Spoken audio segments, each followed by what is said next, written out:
Hey everyone, Desmond here. Welcome back to Sgcarmart Review. So today we're going to be driving this car, the Audi Q3 Sportback 2.0. Take me home, take me on a ride. I got a good feeling about the colors lighting up your eyes. Take me home, take me to the sky. I got a good feeling. Tell me the only thing you are is mine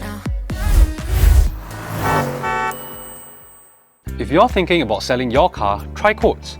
Quotz helps you sell your car quickly and easily. With the new Quotz doorstep, get professional inspection by our certified mechanics at your convenience, anywhere on the island. Quotz will then auction out your car online to its wide network of dealers to bid on your car. Once bidding is complete, Quotz will update you with their best offer price at no obligation. It's that easy. To find out more, visit quotz.com.sg. That's quotz.com.sg.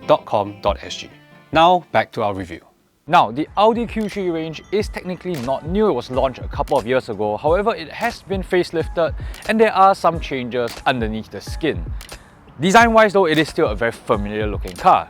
This though being the Sportback, we obviously have to go talk about the roofline. If I'm being perfectly honest, I'm not typically a fan of coupe crossovers or coupe SUVs, and that's because I think they tend to look a little bit awkward, a little bit forced, right, with that tapered roofline. However, with the Q3, I do think the Sportback actually looks quite nice. I like the way the roofline flows nice and seamlessly and tapers neatly towards the back. And I think that's helped by the fact that this is a small car, so you don't feel like, oh yeah, they just chopped off the back of the car, right? Second reason is I really like the colour. Dual silver metallic, I think it looks fantastic. The Audi Q3 Sportback is priced from $261,000. The 2-litre turbocharged engine produces 188 brake horsepower and 320 Nm of torque. The 7-speed transmission brings the car from 0 to 100 km/h in 7.3 seconds, and the car has a claimed fuel consumption of 14.9 km per litre. For more details on the Audi Q3 Sportback or any other car, head on to sgcarmart.com to help you make the smart choice on your next car. Now, boot space. Here we have 530 litres of boot space, and that is actually on paper the same as your standard Q3, so not really sure how Audi's measuring it, but basically it's quite a large space, right? You know, it's plenty to fit the big luggage and it will just about pass the anti-trolley length test. And if you need more space,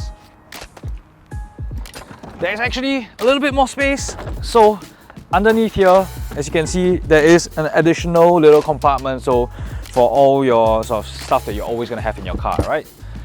Perfectly usable, perfectly functional. Now let's go jump inside the car. Now obviously the Q3 is not a big car, but you know, that being said, I think there is a decent amount of space here in the back, so I've got enough legroom and headroom is actually quite acceptable. So actually, curiously, you'll notice that the roofline only starts to get really tapered from somewhere around here onwards, so you're not actually losing that much headroom even though this is a coupe crossover, right? In terms of amenities, we have rear aircon vents, though no actual controls, and we have 2 USB-C ports as well, and we have ISOFIX points. Now if I slide on over to the middle seat, yes, there is a transmission tunnel hump here, so yeah, you're probably going to be putting your feet at either side because it's not going to fit up here, right? And because there is a little bit of a bump over here, I'm basically just about touching the roof, so I think this seat is probably best left for smaller adults or, you know, smaller children. But at a pinch, this will fit 3 people just fine. Now let's go jump in the front. Now here in the front of the Q3 Sportback, everything looks very familiar. It's very typically Audi, right? So what's actually changed?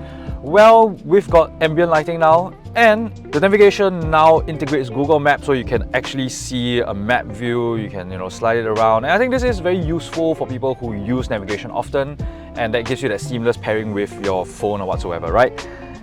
Beyond that, I also do like this material here, this like fabric-like material on the seats, here on the dashboard as well. It feels nice and a little bit different. Beyond that though, this is admittedly not the most modern, up-to-date interior, right? It is a slightly old car already, so we don't have a wireless charging pad, although we do have 2 USB-C ports, and you know, this is still the old gear lever. You know, in the newer Audis you get that little knob, right? Steering wheel is also old. Personally, I like it. I like this old steering wheel. I like that it's very simple, very straightforward, very easy and obvious to use, and I just really like this over the newer ones. But yeah, beyond that, you know, it's a fairly straightforward interior. Now let's go drive this car and talk about how else it's different. Take me home, take me on a ride. I got a good feeling about the colors lighting up your eyes. Take me home, take me to the sky. I got a good feeling. Tell me the only Now, one of the most important updates is actually under the bonnet. So we still have a 2-litre engine, however, it has been updated to produce a little bit more power, but more importantly, it is both more efficient and cleaner as well. And one key effect of that is the fact that this is now a VSB as opposed to VSC1 than before. And you know, you're just going to save a little bit of money in terms of that additional surcharge. In terms of performance, you know, it's perfectly usable, right? 108 brake horsepower, 320 Newton meters of torque. You know, it's very usable. You put your foot down and the car picks up well enough. You know, it's going to be quick enough for just about every day-to-day situation you ever need power for. You know, you can overtake pretty easily, you know, just put your foot down, half throttle, and you're right up to the car in front of you. And you know, it's a very usable engine. I like this engine. It's not particularly special, but you know, I like it for what it is.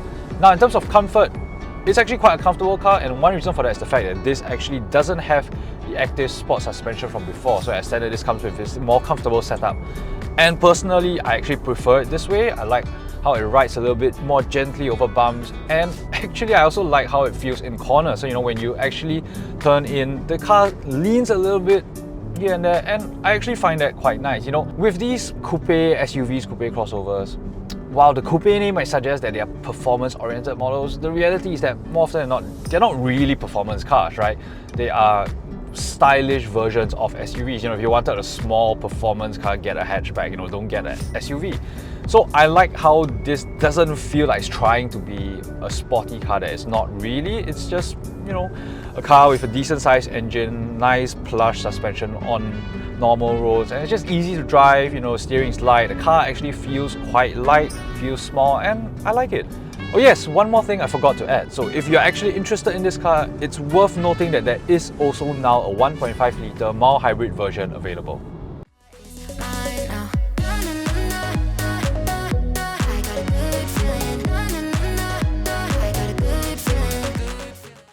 So is the Audi Q3 Sportback a will buy, won't buy, or go try? I think it's a go try. So, you know, cars in this segment are very popular, right? So your X1s, your GLCs, and your Q3s as well. And if you wanted a standard compact SUV, you just get one of those. So I think this is something slightly a little bit different. You know, it's a little bit more stylish. Equipment levels a little bit different. And yes, you are paying a slight premium for it, but you know, that's the price to pay for one thing to be a little bit different. And I think for people who want to stand out a little bit, then yes, I think this car definitely fits the bill. You know, from a functional perspective, you're not actually losing out that much from a Q3, right? Boot space is basically the same, the interior space is more or less the same, you know. So I don't think you're losing out a lot, and if I had to pick between the standard Q3 and this one, I definitely pick this one. I like how it looks, and I just think it's a little bit different, a little bit more fun. So that's the end of today's video. Do remember to like, share, and subscribe to our channel. Those of you watching that are not subscribed, there's a lot of you, please subscribe. And of course, those that are already subscribed, thank you very much. All of you, do also hit the notification bell so you will be updated of all our upcoming videos. And you can find us on TikTok at Sgcarmart. So that's all I have for you today. I'll see you soon. Bye!